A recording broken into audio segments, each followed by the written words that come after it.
I'm here today with Hope Holsomback, an accomplished and results-driven ITAM license management subject expert who works with businesses to reduce risk, manage compliance, and lower costs of software, hardware, and IT operations. Before we jump in, Hope, what is ITAM license management? Well, ITAM refers to IT asset management. As a whole, it's software asset management and hardware asset management. Software licensing is intertwined in those because the point of seeing your real estate of assets is to make sure that all of the software deployed is properly licensed, whether that's Microsoft, Red Hat, Oracle, Adobe. All those products have to be licensed on the machines where they're running. And how did you get started in this area?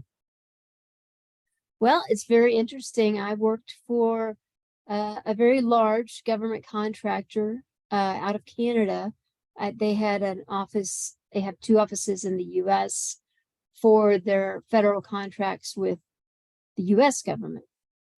And I had been there about 3 years, and the vice president over our data center knew me, and he called me up and he said, I just got out of a IBM meeting audit to the tune of umpteen $1 million.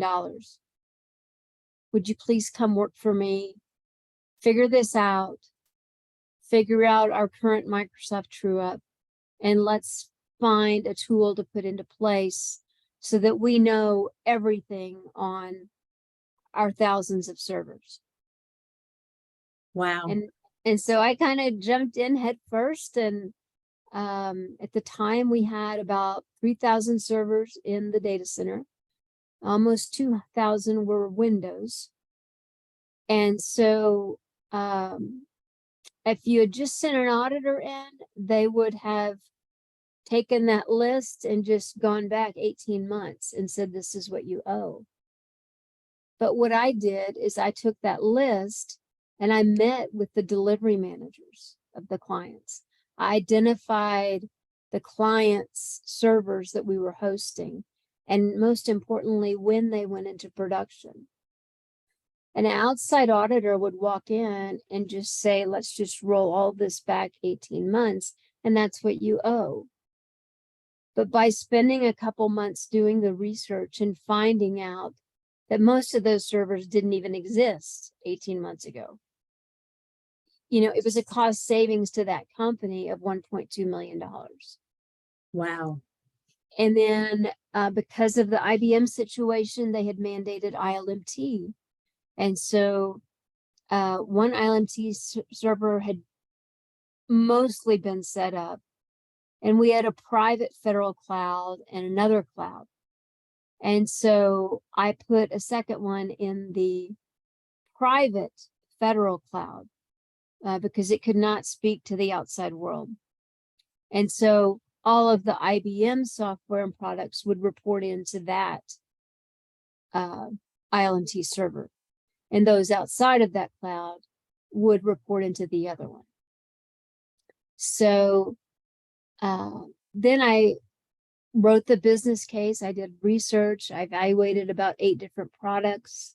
I looked at the pros, the cons. I looked at the pricing per endpoint. Endpoint is a term for any server or workstation, laptop that you would need to be able to get licensing and inventory information off of. Mm-hmm. And I recommended Flexera in that situation, and we rolled it out to about 1,800 servers. And I was the administrator of the software. So I later worked for another company who offered Flexera as a SaaS offering to their clients.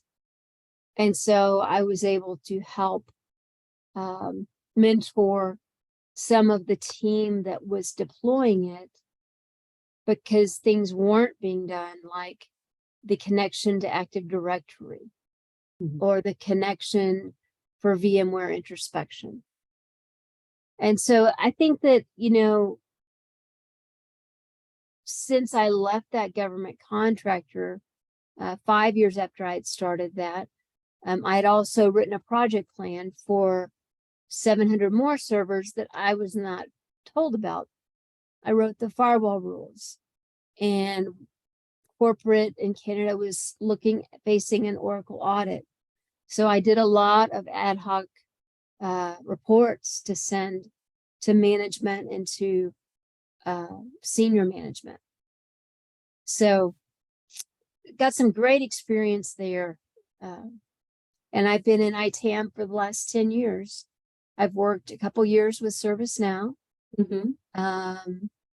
and worked a lot with Flexera and learned a lot about relationships, you know, a lot about how do you have successful client relationships or peer relationships or with management, you know, and I may post articles on some of those. But that's how I got into it. And I found that I really enjoyed it, and that being in ITAM, the whole ITAM, ITIL area, gave me a niche, Right. a niche. And so I got my certification as a Flexera technical consultant. And I'm also certified by IAITAM as an asset management professional and an asset manager. So those are some unique credentials that not many people have. So I've just found that I enjoy it, and I enjoy learning, and I'm passionate about serving customers, managing expectations, keeping communication open, and listening. You know, I think it's wonderful that you were able to grow just like an opportunity that happened at work into like a whole new area of specialty. Like you really took advantage of that, which is wonderful. What I wanted to ask about is, I guess, tell a little bit more about what you've learned about relationships with serving customers and clients.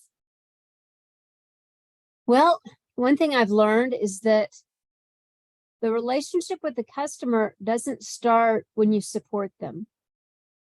It starts wherever they are. If they are evaluating a product, looking to deploy it. And some of the keys I found, especially to resolving or eliminating conflict, are to listen. I am a person who I try to choose my words very carefully, and I try to listen a lot. And if you can listen to a client and then repeat to them what you heard them say, that gives all the clarification in the world of communication. And when they know that you've heard them, that diffuses the conflict. I believe strongly in managing expectations. You know, if I'm going to miss a deadline Friday and it's Monday, I'm going to go straight to, you know, whoever I report to and let them know. Managing expectations is critical. Silence will kill you. Right. Will They kill say the silence relationship. is deadly. It is deadly. Yes. Yes. So, what else? I like to manage expectations, communicate effectively, and then exceed the deliverable, exceed the expectation whenever I deliver something. Wonderful. And those are the keys I've found, you know, to having successful client relationships. I love how you like meet the client where they are. Like you don't have a point that, you know, an arbitrary point that you pick. But I think that's key, that you are such a good listener, right? You know where they are. You're hearing where they are. Is there like a common issue you see across clients? That's a great question. You know, I think in my experience, I think sometimes companies either don't see the value of investing in a tool to track their asset management and licensing, or sometimes they have to see the penalties like this one company did before they took action. And trust me, if you can get your assets in order now and your licensing, and you can do internal audits, I have done those as well. And I've worked with a fair amount of software licensing. So if you can get your house in order before an audit comes, the easier that audit is going to be, but it will come. And so though you don't see it now, you know, part of successful ITAM is that you are prepared for audits. Right. And what ITAM does is, you know, you have a tool that inventories everything, compares it to your licensing, and it says, well, on this hand, we're using this much software. And it can be a particular software. And on this hand, we're licensed for this much. And so it gives you the delta so that you can then move forward, you know, getting rid of that delta.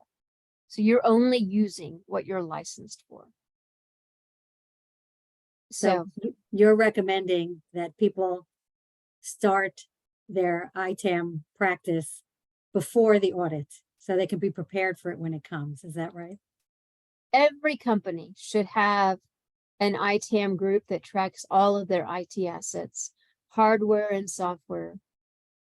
And even though it hurts to invest up front in a tool, it's going to pay off in the millions when you don't get audited or when you pass the audit. Well, Hope, thank you so much for sharing your expertise today. Absolutely. Thank you.